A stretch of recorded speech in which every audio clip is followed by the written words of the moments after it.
بسم اللہ الرحمن الرحیم ویورز، میں عبدالحمید آج آپ کی خدمت میں ایک اہم مسئلے کے ساتھ خدمت میں حاضر ہوں۔ وہ مسئلہ ہے میرے غریب لوگوں کے ساتھ جڑا ہوا، دیہاتوں کے ساتھ جڑا ہوا، جس نے غربت میں جکڑے لوگوں کو تباہی کے دہانے میں پہنچایا ہوا۔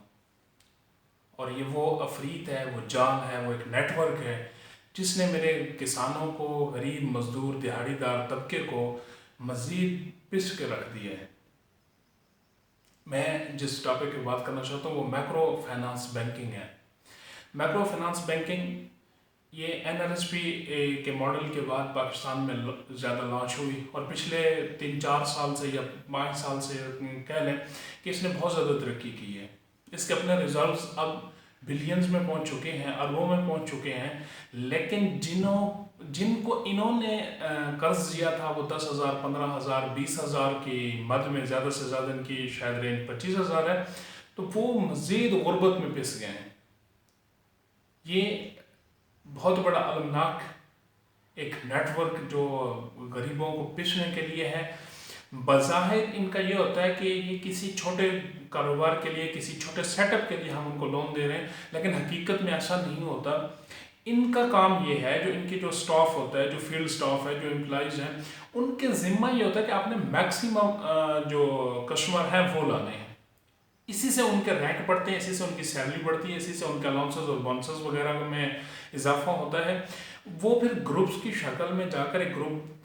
بناتے ہیں، اور پھر اس گروپ کو وہ پیمنٹ کرتے ہیں، اور جہاں انہوں نے مطلب اگر پرنسپل اماؤنٹ ہے اس کے ساتھ ان کو 8-10,000 روپے اور پر اینم پے کرنا پڑتا ہے۔ اور کیونکہ جہاں سا یہ ہوتا ہے کہ پر منتھ آپ کو 2,000 روپے، 1,800 روپے یا 3,000 روپے انسٹالمنٹ دینی پڑتی ہے، تو یہ کوئی مشکل کام نہیں ہے۔ اس کے بدلے میں ہوتا کیا ہے کہ جو کسٹمر ہے، جو یہ لون لینے والا ہے، وہ کیا کرتا ہے،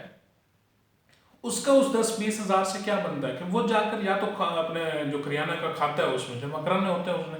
یا وہ اپنے بچوں کے یہ جوتی کپڑے میں اس کا لگ جاتا ہے، یا اس کی 1-2 ہفتے کی کوئی میڈیسن وغیرہ، اور اس طرح کی مطلب اس کی قلیل سی ایک پوری ہوتی ہے جو موقع کے اوپر ضرورت ہوتی ہے۔ لیکن اس کے بعد اس بظاہر یہ چھوٹی سی جو لون کی رقم تھی، اس نے تباہی مچا دی ہے۔ لوگوں کے گھر بک گئے ہیں، بعض لوگوں نے اپنی زندگیاں ختم کر لی ہیں، بعض گھروں میں ایسی نچاکیاں اور ایسا جھگڑے اور وہ چیزیں بڑھی ہیں کہ گھر ٹوٹ گئے ہیں۔ مگر میکرو فائنانس ان لوگوں کی جان نہیں چھوٹی۔ جو ایک بار ان کے چنگل میں آ گیا ہے، میرے سامنے تو کئی سارے واقعات ہیں کہ وہ پھر واپسی نہیں نکل سکے۔ اور ہاں، اگر آپ نے بزنس کے لیے اس کے لیے دیے ہیں تو کبھی کوئی ایک سکسیس سٹوری بھی تو بتا دیں کہ آپ کے 10-20,000 لون دیے گئے رقم سے کسی نے کوئی اپنا سیٹ اپ بنایا۔ لیکن آج تک ہاں، ایک ماڈل ہے اخوت کے نام سے، زبردست چل رہا ہے، ان کی سکسیس سٹوریز بھی ہیں، آپ ان کی ویب سائٹس پہ اور اس پہ چیک کر سکتے ہیں۔ وہ وداؤٹ انٹرسٹ لوگوں کو فیسیلیٹیٹ کر رہے ہیں، وہ بھی چھوٹی اماؤنٹ سے کر رہے ہیں، لیکن ان کی کیونکہ بلا سود ہے، وہ سود کی لعنت سے پاک رقم ہے، اس میں قدرتی ایک برکت بھی ہے، وہ جائز طریقے سے لوگوں میں ڈسبرس کر رہے ہیں اماؤنٹ، اور ان کا جو مین جو ماٹو ہے، جو پرپز ہے، وہ یہی ہے کہ یہ جو لوور طبقہ ہے، جو دیہڑی دار ہے، یا جو گھروں میں جو ہمارے مائیں بہنیں ہیں، وہ چاہے سلائی مشین کا کام کر لیں، کوئی چھوٹی موٹی جیسے یہ چیزیں بیکری آئٹمز ہوتے ہیں، یا ہمارے ابھی جیسے ماہ رمضان کا سیزن ہے، اس کے اندر دہی بلے اور اس طرح کی کچھ چھوٹے آئٹمز ہوتے ہیں جو ریزرو ہو جاتے ہیں بنا کے، پھر اس کے بعد وہ سیل ہوتے ہیں، اور اس سے ایک روزگار کا اچھا ذریعہ، کیونکہ 10-20,000 سے ہو سکتا ہے سیٹ اپ، دیہڑی در بندے کا ہو سکتا ہے، لیکن اس کے لیے ایک آپ کی نیت، آپ جو دینے والا ہے اس کی نیت کیا ہے، اس کا پرپز کیا ہے، وہ پھر اس کے اوپر باقاعدہ موٹیویشن سیمینارز اور ورک شاپس اور باقاعدہ اخوت والوں کا ایک سسٹم ہے۔ لیکن جو یہ میکرو فائنانس والے ہیں، ان کا مقصد یہ نہیں ہے، ان کا نعرہ یہی ہے کہ چھوٹے طبقے، لیکن ان کا نعرہ یہ ہے کہ یہ جو پہلے ہی رگڑا ہوا طبقہ ہے، اس کو مزید رگڑ دو انٹرسٹ کے نام پہ، اور یہ سود کی ایسی کوئی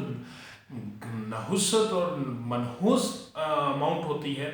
کہ یہ ایک بار جس کے حلق میں اتر گئی، پھر یہ اس کے حالات ایسے سمجھو کہ جیسے کانٹوں کا کوئی اپنے کانٹوں بھرا ہوا کوئی گولا نکالنا ہے اس کے گلے سے، نہیں نکلتا یہ، چھوٹی سی رقم سے یہ داخل ہوتا ہے پھر بڑھتا جاتا ہے ہمارے میرے سامنے کئی کیسز ہیں۔ تو میرا آج ویڈیو بنانے کا مقصد یہی ہے کہ ہمارے معاشرے میں ایک ریت ہے، ابھی بھی الحمدللہ قائم ہے، لیکن اس میں کمی آتی جا رہی ہے کہ ہم ایک دوسرے کو جو سپورٹ کرتے تھے لون کے نام پہ، قرض کے نام پہ، وداؤٹ انٹرسٹ، ہمارے ہاں ایسے بھی دوست احباب ہوتے ہیں جو لاکھوں روپے وداؤٹ انٹرسٹ دوسرے دوست تعلق دار کو احباب کو اس کی ضرورت پوری کرنے کے لیے دیتے ہیں، پھر جب اس کی ضرورت پوری ہوتی ہے، اس کے جب حالات ہوتے ہیں تو وہ پھر واپسی، اس طرح کا ایک شروع سے ایک اچھا سا سیٹ اپ ہے، لیکن اب اس میں کمی آتی جا رہی ہے، مختلف کیونکہ حالات کچھ ایسے ہوتے جا رہے ہیں، یا معاشی جو ابتری ہے جو باقاعدہ ہم سودی سسٹم میں داخل ہوتی جا رہی ہے ریاست، کیونکہ یہ کام ریاست کا ہے، یہ کسی ایک دو فرد کا یا کسی ایک اپنے محلے کا نہیں ہے، لیکن اس کے باوجود ہم ایک کمپین کا آغاز، ایک تو اس مائکرو فائنانس بینکنگ کے اگینسٹ کمپین کھڑی کریں، اس کے خلاف شعور اجاگر کریں کہ یہ ظلم ہے، یہ افریط ہے، یہ جال ہے۔ دوسرا، ہم اس کمپین کو مزید بڑھائیں کہ جیسے ہم پہلے بھی یہی کرتے تھے کہ ایک دوسرے کی ہیلپ آؤٹ کر دیتے تھے، کسی کے پاس مطلب اگر کوئی ایکسٹرا منی ہوتی ہے تو وہ دیکھ لیں کہ جو اس کے پاس والا یا جو اس کے پڑوس میں یا اس کے جو جاننے والا ہے، بے شک اپنی ریزرویشن کو وہ مد نظر رکھے لیکن اس کی ہیلپ کر دیں، تو اس سے جو جذبہ ہے، اس سے نیکی کا جذبہ بھی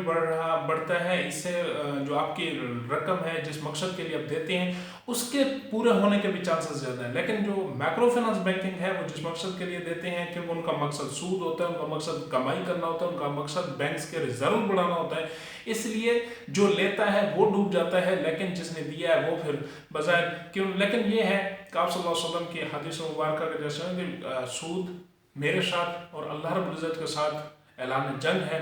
دوسرا فرمایا کہ سود والا آدمی کبھی بھی وہ نہیں کر سکتا، بظاہر ہمیں لگتا ہے کہ ان کے ریزروز بڑھ گئے ہیں، ان کے جو اسٹیٹمنٹس ہیں وہ کیش فلو ان کا بیٹر ہو گیا، لیکن حقیقت ایسی نہیں ہے، کیونکہ پھر